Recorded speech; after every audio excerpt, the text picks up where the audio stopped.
What do you think in terms of developing creativity? How do you think that happens? And I talked to Devin Meek about this a while ago on a different podcast, and I'm curious what your thoughts are too in terms of how to develop creativity.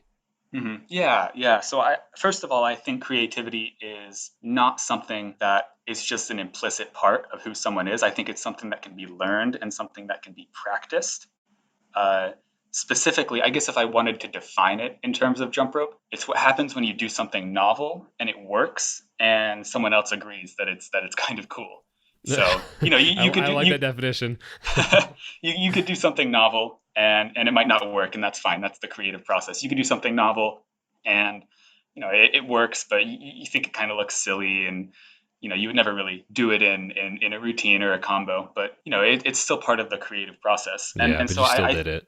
yeah, yeah, and I think it's just something that can happen when you repeatedly practice some activity. So for example, in jump rope, we spend so much time in the beginning of our jump rope careers really mastering the basics and building a good foundation. And I think once you have built that foundation, your creativity just starts to naturally build. So when you're learning those basics, you sort of learn the natural progression. Like, this skill, you could do this new motion and it'll turn into this next step in the progression.